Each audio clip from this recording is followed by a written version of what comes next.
What's going on? This is brother Jay, and I'm back again with another thought of the day, man. And my thought of the day is called P Diddy Trial Part Three, and this is damn near the finale. You know what I'm saying? They going through basically the jury deliberation and stuff like that to basically hand out his fate. You know what I'm saying? And I'm basically going to say it like this, straight up and down. I don't see how he's getting out of this. I mean, I'm not saying it's Mission Impossible. You know what I'm saying? But I can't realistically see it, especially when when it's the federal government that's charging you. It's not like like regular municipal court and stuff like that. You know what I'm saying? Where the prosecutor of the state or the fucking ADA. You know what I'm saying? And other people, of the state, charging. No, these are federal. That means when they come at you, they have a 95% victorious rate for a reason. That means when they come after you, they got you, some form or another. Now, could he luckily get out this fucking lasso that's around his neck? Probably. But I realistically can't see it. Realistically, I cannot see it. Now, mind you, you know what I'm saying? The verdict didn't come in yet, so all of this is, from my point of view, speculation and my point of view. You know? But see, all this, I mean, don't get it wrong. The Rock been kicked down the hill long time ago from shady dealings he's been doing with his artists and stuff like that. And allegedly, the setup of, Tupac, and Biggie for their demise and stuff like that, his role in it, his role in, rolling his homeboy underneath the bus, Shine and stuff like that, and let him rot in penitentiary for 10 years or roughly, So this started, because like it's a hill, but it's not a steep hill yet. It's like a slight slant, and then it went just like, yeah, okay.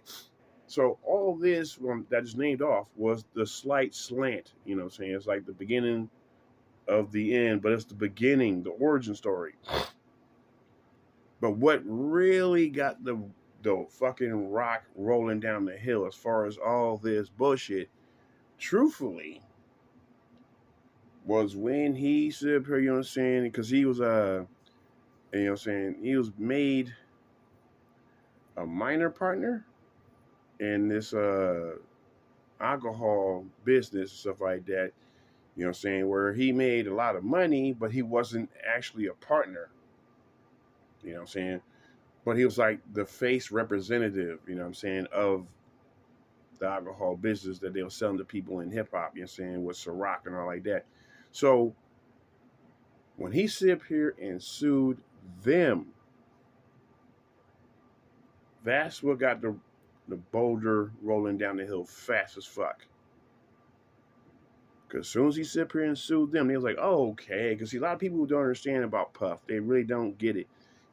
See, these motherfuckers that's running this, liquor service or business, sorry, they have a lot of power. I'm talking about power, over motherfuckers that's passing laws and shit like that, power of the police and stuff like that, and some people in the FBI and all like that, This company has a lot of power. So what they did was they was like, okay, you trying to sue us? You wait a minute. We sit here made you millions upon millions of dollars and stuff like that, and you want to sue us? They said, okay, let's remove the protective hedge. You know what I'm saying?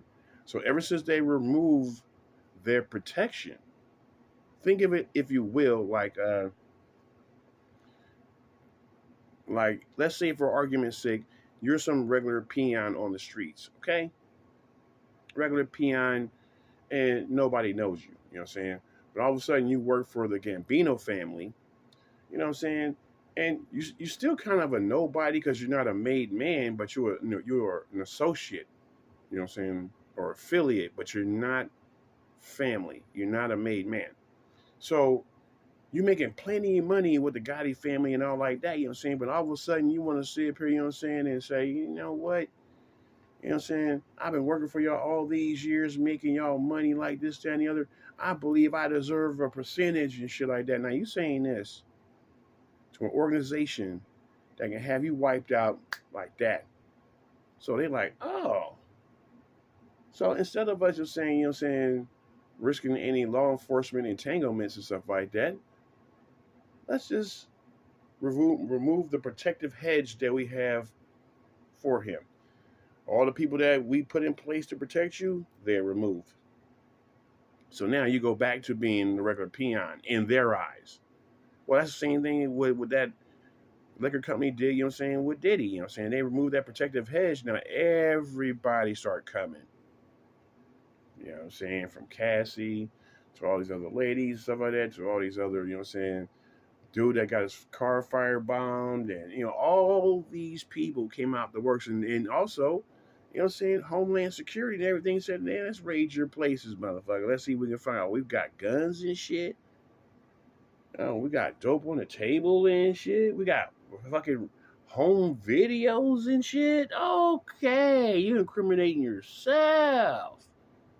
And so they knew that about Diddy. That's why they said, remove the protective hedge, moving Homeland Security, his ass will be dust.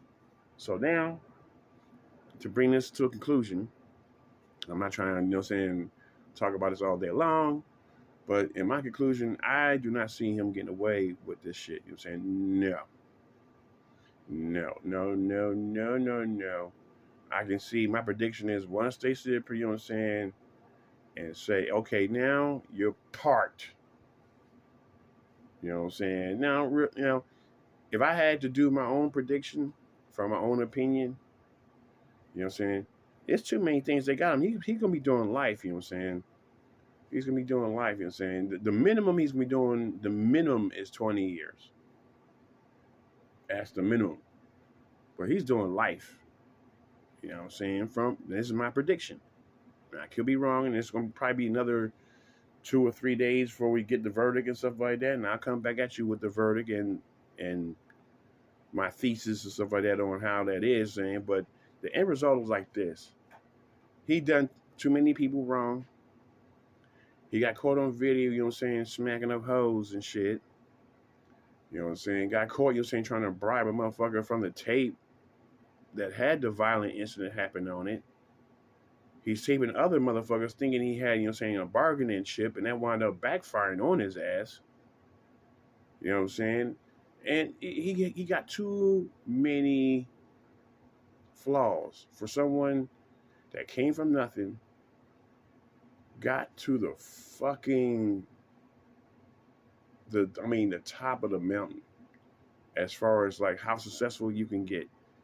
And this dude's fall was so fucking steep, man. It's like you have to really think and wonder in this guy's head, like, you know what I'm saying, what do you do all this for? What was the journey for? You know what I'm saying? What was all the accolades and the greatness for, you know what I'm saying, just to fall this horribly where your name is marred? You're always going to be constantly associated with the motherfucker that has the freaky behavior and the drug addiction and to get everybody all fucked up and have hoes fucking for 4 days and shit like that without a break and shit like that with 1,000 bottles of lube to try to sustain it. You know what I'm saying? You're like, God damn, you sick motherfucker. So usually when you have someone that, you know what I'm saying, put on a villain costume like the way he did it, yeah, you root for his demise. I know I did. You know what I'm saying? Same way, you know what I'm saying, I did with R. Kelly's ass. I rooted for his demise and shit like that. You know what I'm saying? There's some people that, you know what I'm saying, they position themselves like they invincible. And when you see them finally get touched and have to pay for all the bullshit they done to motherfuckers, some of that, there's a certain gratification there, you know what I'm saying? Even though there's a small smidget of sadness because a part of you is separating yourself from the artistical value of the person or their genius and talent of how their mind works and stuff like that, and the sick motherfucker that they are. You know what I'm saying? Be beyond the music. You know what I'm saying? You know, so part of you root for this musical genius and part of you root for the demise because this motherfucker, once he gets off the studio, you know what I'm saying, he goes into some sicko shit. So a motherfucker like me root for that demise. So in conclusion, I want to say this. If he luckily gets off, boy, he got the fucking luckiest four-leaf clover in his pocket. But realistically, I can't see it. So y'all give me your opinion, you know what I'm saying, what y'all think about it, you know what I'm saying? But I listened to snippets of the, you know what I'm saying, the prosecutor. The guy didn't even go on the fucking defense and get on the fucking stand and try to defend himself. They ain't called not one witness. Bro, that's overconfidence. When you got the federal government coming in with 34 witnesses or 34 people that are testifying, you know what I'm saying, and you're not calling not one person and shit, not even your moms or nobody, nigga, as a character witness? I mean, man, shit. There's no way. No way he can win. That's overconfidence. You thinking that the prosecutor fucked up that badly and shit like that. No, not when you got 35 fucking live people testifying. No. But either way, I'm out of here. Deuces.